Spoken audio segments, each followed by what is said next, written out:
Voice Radio.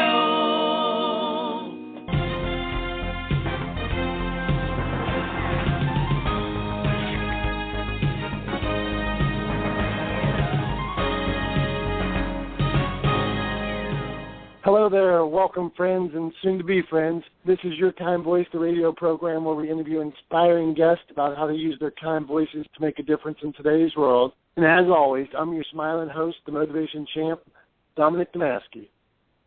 Today I'm excited to have an interesting guest on the show. We have Ann Riley on the show today, and she is an author of two books. One is called Airy, and the other is called The Elusive Little Sucker. These are really neat books, and they have great messages to it, so I'm not going to babble too long. I want to get Ann Riley right on the show. Ann, welcome to the show today. Dominick, thank you so much for having me. I really appreciate it. Hey, I'm honored to have you on the show, and let's cut right to the chase. So I see this. Your first book is Elusive Little Sucker, and yes. it is about your struggle to find happiness. Yes. I want to know, what was your struggle? You know, I just never felt comfortable with navigating through life. I was filled maybe with self-doubt or just insecurity, unsure about what path I had. And what is interesting about that in particular is I had a lot of advantages. You know, I had a good education. I was pretty intelligent. I fairly athletic and capable. I had all the advantages, and yet I struggled to find happiness for 40 to 50 years before I finally figured it out.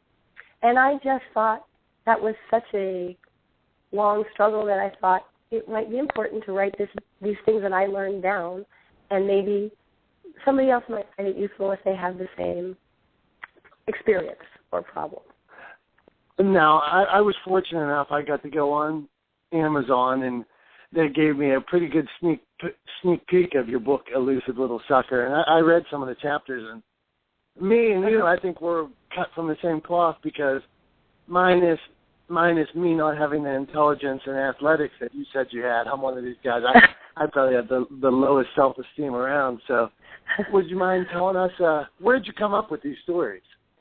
Well, first of all, I have to say, I also downloaded your book and read about half of it and snuck ahead and read at least the lessons of your other books, of your other chapters. And what I find is that we are similar in some ways and different in some ways, and I think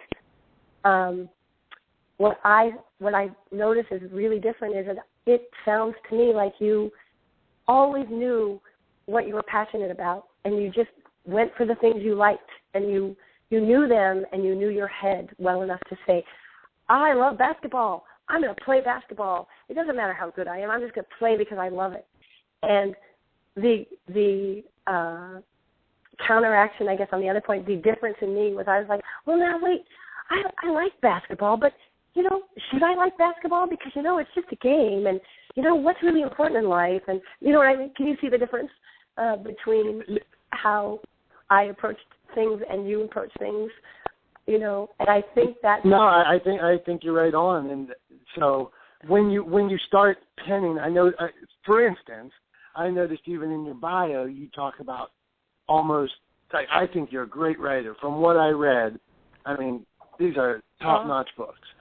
And thank you. I noticed you didn't even want to write that you were a writer. So tell me about that struggle.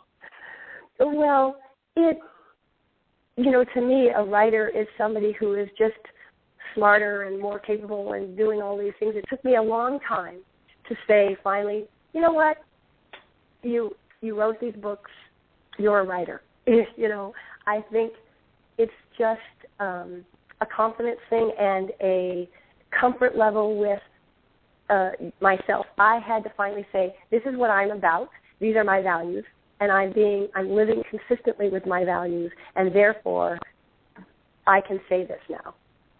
You know, that's the connection that my values have to line up with my actions in order for me to feel like I'm going in a cohesive direction. If I don't, I'm going to be, unsettled in my own brain, and I'll be unsettled in my own life. Can you tell us where some of those values came from? Well, that's a really good point because, as I mentioned in my book, I'm one of 12 children. I'm the 11th of 12 children. And I grew up, like I said, I was born into a culture that already existed. My oldest brother was, 10 or 11 by the time I came on the scene. And there I had 10 siblings already who were, living a culture that I just absorbed. So one of the things is the values were all given to me. And I think with all people, when we're born, we're given all of our values as we grow up. We absorb them before we even know what we're about. We absorb them as babies. We absorb them as toddlers. And then, but at some point, the measure of being an adult is that you have to sort those values out and say, these are the ones I choose to move forward with, and these are the ones I choose to reject. And everyone has that job. And I think what happened with me is because I was so used to having everybody always tell me what to do, and, because, majority or seniority ruled in my house, I just didn't think I had the right to have my own opinion about anything. And when I got to be an adult, it was like I had no idea how to do that. And that's really what the main struggle was trying to figure out how to know what I was about when I never practiced it and I thought if I just listened to what everybody told me and just did what they told me, everything would work out fine. Well, that didn't happen.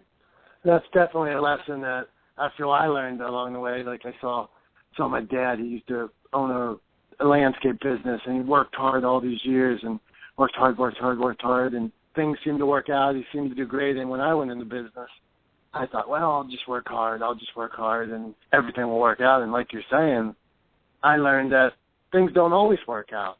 And so right. you try, but it is what it is.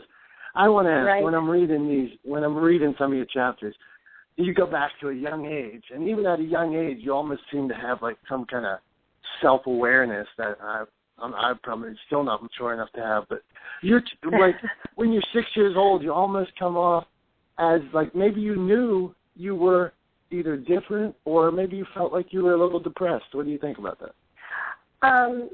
I would say that, yes, I've always been a thinker. I've always been a ponderer. And that could be a good thing and a bad thing, because you can overthink things. But I would say not depressed, but anxious. I'm always prone to anxiety, because truly I'm sort of an optimistic sort, but I was constantly anxious about what I should be doing and what was the right thing. And, in my book, I contrast it to my little sister, who is a happy-go-lucky, funny, amazing, just brilliant person. And it was just like, and it was really interesting. I was not jealous. I just loved her to death because she was everything I wasn't. And I was just like, maybe I can learn something from her. You know what I mean? But I would say, even from a very young age, I was very thoughtful and very pensive and very anxious. Let me ask you, so being that I need your advice, and I'm sure some of the listeners do, trying to find happiness, and you've struggled to find happiness, can you give us some tips on how we could find happiness? Yeah, I think the main thing that I know about happiness is that it is it's individual. Everyone needs to find their own way, and it might look different than the people around you have always told you. For instance, I think a perfect example of is like when I went, when I was young and I thought I needed to be successful in business, let's just say. So, I was like, okay, if I get a degree and I get an account, and I was good at accounting, so I became an accountant, and I was doing these, being I was on this path. And I could see as I looked at and did all my reading and my studying that the goals of business people are to maximize profits and to maximize shareholders' wealth and do all these things. And I looked at that, and the truth is I pretty much learned early on that those things were not values to me. To me, it's like, oh, you get enough, and I'm good, and I want to move on, you know.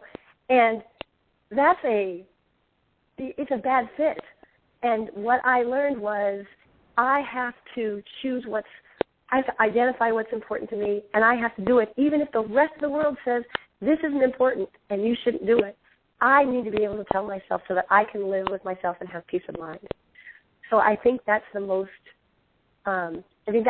important thing I want people to know is happiness looks different because we're all a different mix of chemistry and personality and experience, and happiness will look different for each of us. That's the first thing. And I think the second thing is that happiness isn't like a steady state kind of thing. And I think you mentioned this in your book when you talked about the roller coaster theory. Obviously, life is full of ups and downs, right? And we should accept that. But what I found with this is that I can feel when I'm out of sync or when I'm starting to kind of face things that are making me unsettled or unhappy. I can just stop now and say, wait, just a second, what am I about? What is really important here to me? And it sort of brings me back, and I can right myself much easier without too much of a struggle. And those things are probably the two most important things about happiness that I would want people to be able to apply to their own lives. And it will look different. I can have, my sister, who I am closest to in the world, will have a completely different definition of what happiness is for her because she's different, and that's okay. Happiness looks better. Happiness looks different for everyone. We have Ann Riley on the show today. She's the author of Elusive Little Sucker and Airy. We're going to talk a little more about them when we come back from the break. But Ann, you're doing a good job. We'll see you in a minute. All right. Thank you so much. Hi. We're not sorry we missed you. Your call really isn't that important to us. But if you leave your name, number, and a brief message, a computer will record your voice. And a tiny red light on our phone will flash until we cover it with a piece of tape. Bye now. What are you really saying to the customer who can't reach a real person? Help your business rediscover the lost art of human interaction with Ruby Receptionist, the virtual receptionist that does what no voice machine or ordinary answering service could ever do. From our offices in Portland, Oregon, Ruby handles all your calls with a perfect mix of friendliness and professionalism, making your customers feel special while making you look good, just like a full-time receptionist at a fraction of the cost. Try Ruby free for 14 days. Visit callruby.com, or better yet, call us, 866-611-RUBY. Hi, I'm Claire Bloom, and I started End 68 Hours of Hunger to put bags of food in the hands of local children who have little or nothing to eat for the 68 hours between the free lunch they get in school on Friday and the free breakfast they get in school on Monday. Our vision is to end childhood hunger in America one school at a time, and that's how we operate. We start programs wherever we have 2 volunteers in a community who are prepared to step up and take responsibility for running the program, and we grow from there. Today, we're feeding 900 children each weekend in 29 communities, and we're growing. If you're interested in starting a program in your community, please visit our website at www.end68hoursofhunger.org and click on the tab at the top of the page that says FAQ. Everything you need to know about starting a program is there, including videos on how to talk with groups, how to set up your space, and even what kind of food to include in the bags. Feel free to reach out to me at n68hoursofhunger@gmail.com. A Kind Voice Radio. Hey, welcome back to Your Kind Voice. Our program is part of a bigger mission of A Kind Voice, which is to make our world a kinder, more connected place, one conversation at a time. Before the break, we were discussing the Elusive Little Sucker, and we're going to get into Ari, but we were discussing Ann Riley's book, The Elusive Little Sucker. and how happiness looks different for everybody. And I'm having a blast having Ann on the show today because I honestly think she might be the female version of myself. So I'm really enjoying it. And well, except you're far more pragmatic than I am. That's what I from reading your book, I was like, I am so like theoretical, and you are just like a guy. Hey, this is what I want. I'm gonna go do it. It's so like the difference between men and women, which is kind of funny. No. That's back to the Elusive Little Sucker, which is my favorite book right now. So I have so much to talk to you about, but give me a few more little lessons from the Elusive Little Sucker, and then we'll roll on down the path. Well, okay, I will probably, I think, explain maybe what the hardest parts about happiness are to me, or were hard for me. Some of the lessons were pretty easy, but the hardest ones for me were needing to, one of the things you have to do is identify your values or define those values as what's important to you. And I think based on my childhood and my experience and my personality, choosing was really difficult. I could figure out what I did not like. I had a really hard time figuring out what I did like. And this is where I'm very opposite of you, who, like, right away was like, I love basketball. I love the restaurant business. I love sales. I was like, I don't know what I love. I have no clue. And I think that was just my particular challenge. And I think what I know from that is that everybody has a particular type of challenge. So for me, I finally had to learn. Choosing was like, one of those choices was like a death to me. It was like, well, if I can't do that, I feel like I mourn the loss of it. But what happened is if I didn't choose, I would fill up my time and burn myself out. So that didn't work. So I finally just had to learn how to choose what was my most important priority and work my way down. And that was really difficult for me. The second thing that's really, really hard for me is to ferret out the assumptions that I'm living under, they're constraints that I'm living under that I don't even know about because they're sort of deep inside and I don't even know that they're there. For instance, like, I need to be successful at business. That was just a given for so many years of my life. And I think what we have to do, whenever I get to that point now when I say, I must do this, or I can't do this, or I just have to do it this way, I now stop and say, okay, first thing, let's turn this all the way around. Let's go 180 degrees the other way. Let's say, if you say, I must do this, say, why do I feel like I have to do this? How about, what if I don't do this? What if I don't do that? How does the world look? How do I look? How do I live with myself? And that's sort of how I can kind of ferret out assumptions, which are the hardest thing for me to do. And then I think those are the two main things that were hard for me on the happiness thing. Other things like being honest, just being honest with myself, I'm really good at that. Didn't have to work hard at that at all, or being kind to people. That's pretty easy for me because I just have no desire to be mean to people, so that was easy. That was easy for me. But the corollary of being kind to people is I don't have to accept unkindness from others. That's really important. That was harder for me to do. It was harder for me to say, look, you've just walked across the line, and I'm not going to accept your behavior towards me. That's hard for me to do, So I guess what I'm saying, if you put out all my lessons about happiness, some people will find some hard, and some people will find some easy, and it'll be different for everybody, and everybody will have their particular challenges.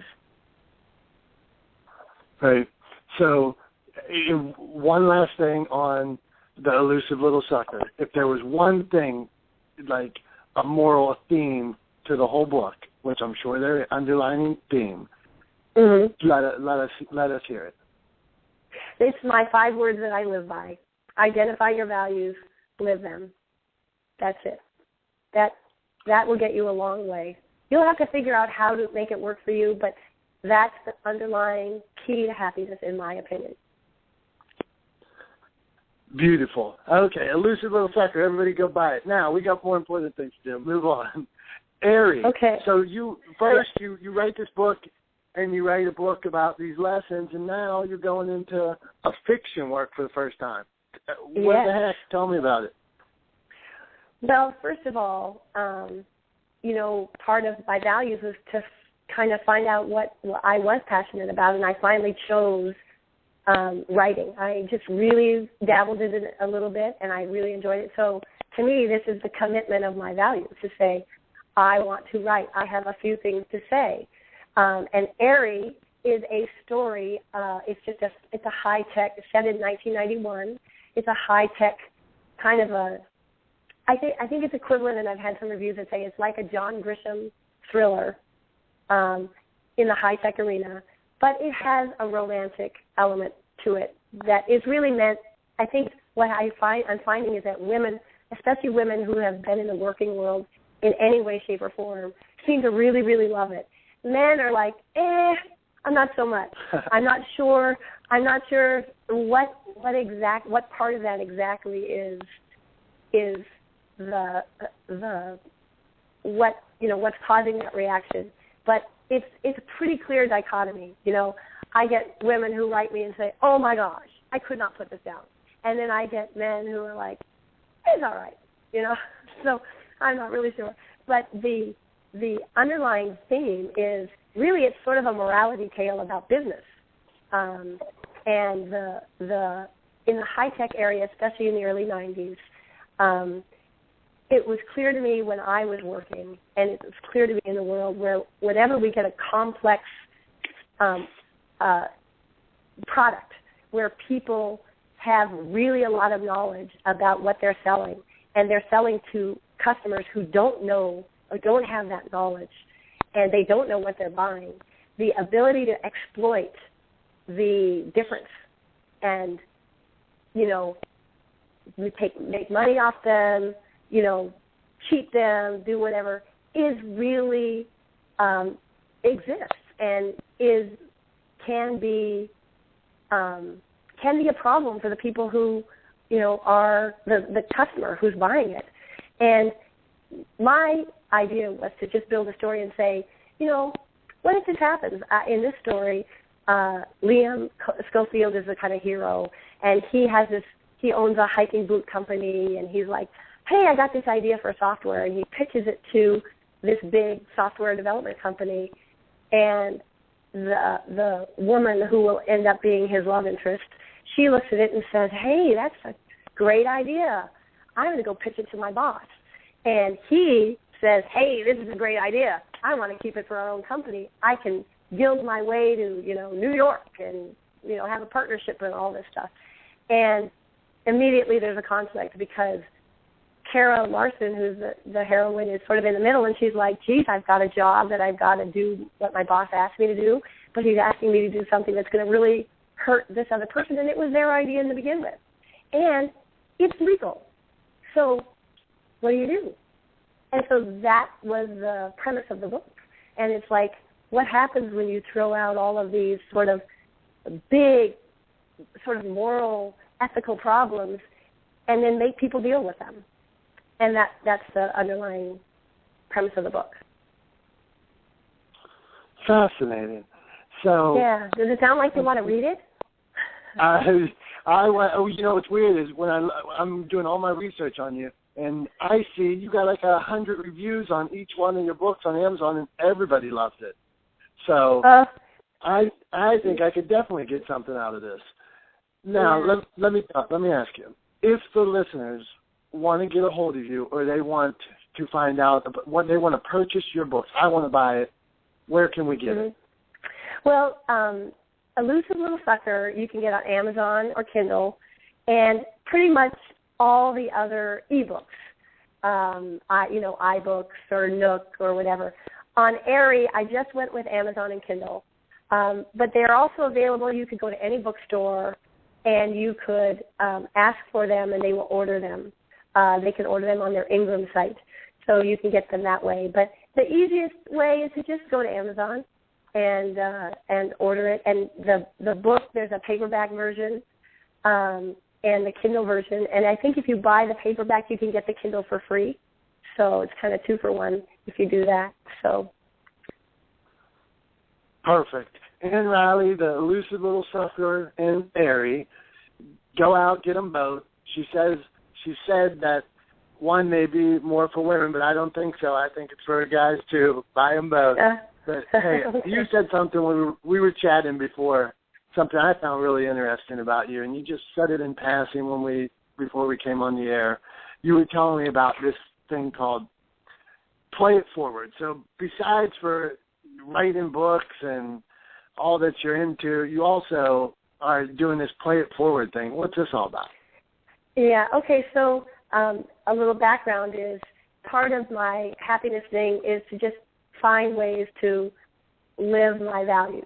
And I have always had an enjoyment of sports and athletics and activity, and I love that people, and children in particular, are active. And we live really close to a park, and nobody ever was really in the park.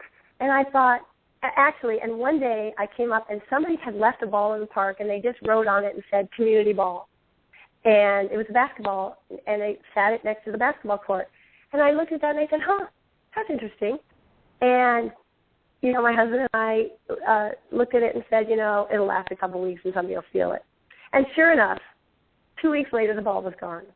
But I just could not get that little ball out of my mind. And I said, you know what? I love that concept, that we could put a ball out and let people play. No strings attached, no nothing.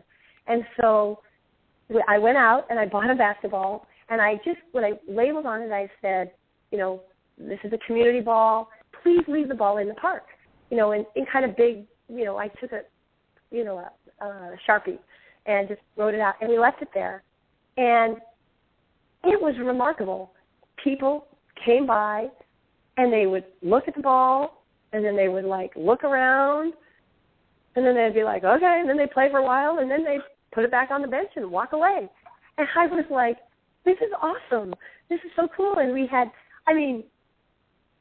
a bunch of kids coming from, high school, it was they were just a group of kids, and they were out playing and flirting with each other, and it was just so darn cute, and they played with the ball. And one guy, he works over at the local high-tech firm, and he'd come by every day in his suit, take off his jacket, put down his briefcase, make about 10 shots, and then, put on his suit, pick up his briefcase, and walk to work. And I was like, that's so cool.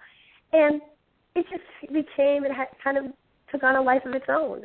So here we are, 2 years later. Nobody is still involved, and now the neighbors, it's just become part of the community. We have 6 balls there now. We have a couple basketballs, a couple footballs of different sizes, a soccer ball, and it's just, now it's just part of the park, and and sometimes people will come up and ask and say, well, what is this? And I say, well, we just put the balls out. And the only thing we do, we label them so that people know that they should keep them in the park.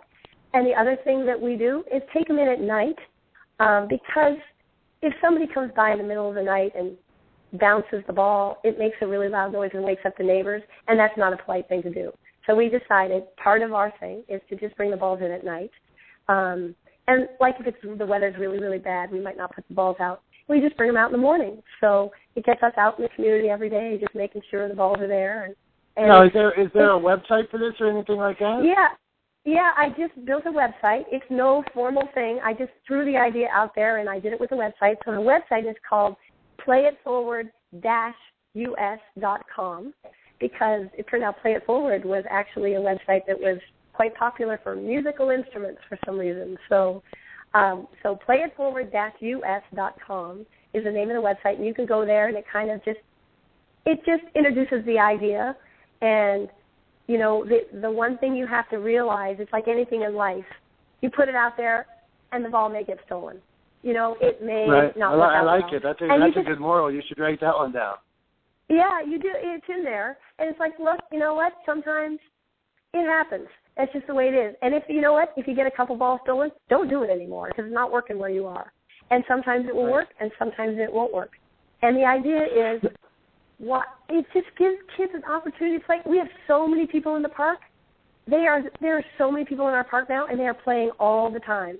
And it is wonderful. And it just makes me feel good every day to see that happen. Well, I think it's a great idea, and the reason I was asking about the website, do you think this is something that could get started in other parks, or has it already got started in other parks? Oh, well, yeah, I think it's been started. Now, I have to say I've been working on my Airy book, and I haven't looked at my email on my website, but I just did the other day for the first time in I have to admit, 6 months. And I had an email from a person who said, "Oh, I saw your website on television. I love this idea. How about if I put a bike in the park or a fishing pole by a lake or a skateboard at a skate park?" And I was like, I didn't have any idea that somebody has picked this up someplace. I don't even know where this person's from. They picked it up and it's on TV someplace.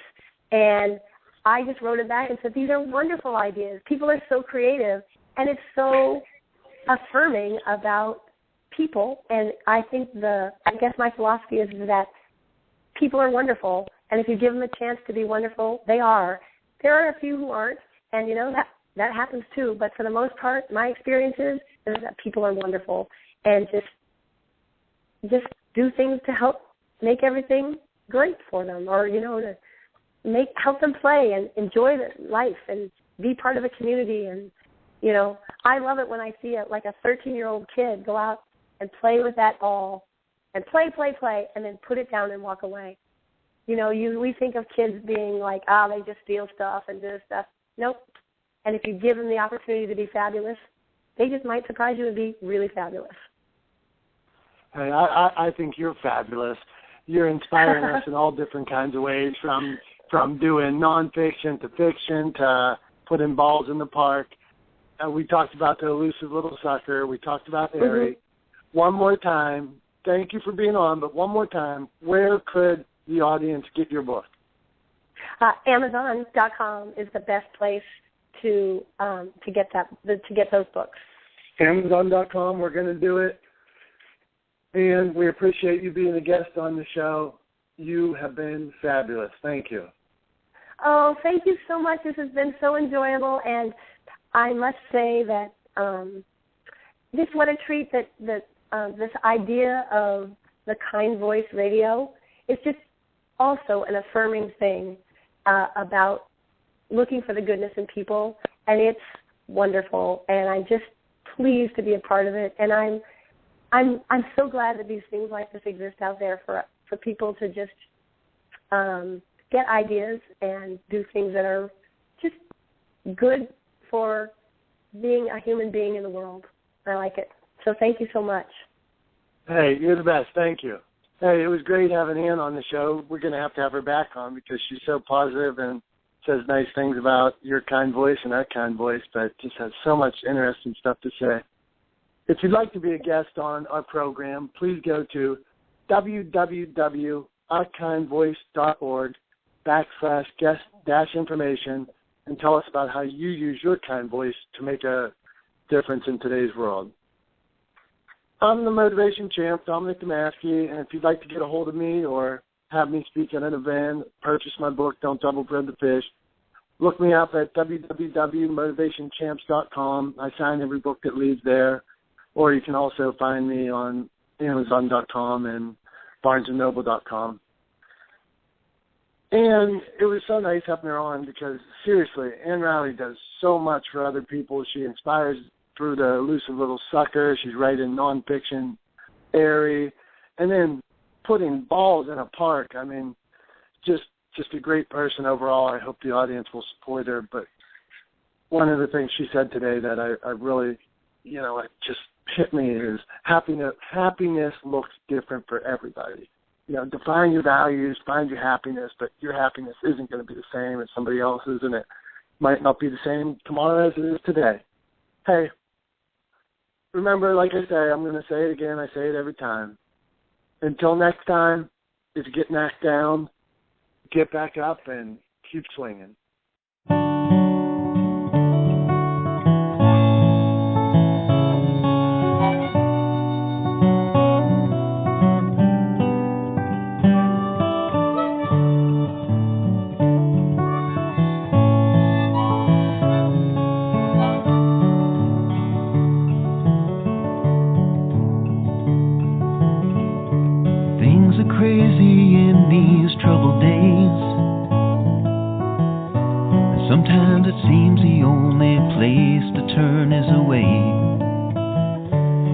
that moment you can throw away the fear,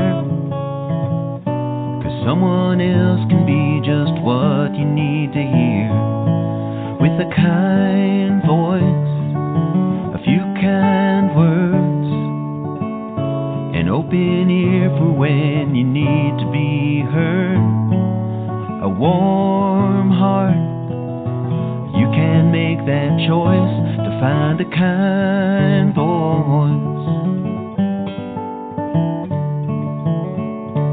Yes, we're different, look at you and me. Both have questions, both have answers, both have needs. And though most likely we will often disagree, we can just keep talking, maybe find that we can be a kind voice, a few kind words, an open ear for when you need to be heard, a warm heart. We can make that choice to be a kind voice. There's nothing wrong with reaching out when you need. I'll be there for you, and maybe you can be for me. With a kind voice, a few kind words, an open ear for when you need to be heard, a warm heart. We can make that choice to be a kind voice, a few kind words, an open ear for when you need to be heard, a warm heart. We can make that choice to be a kind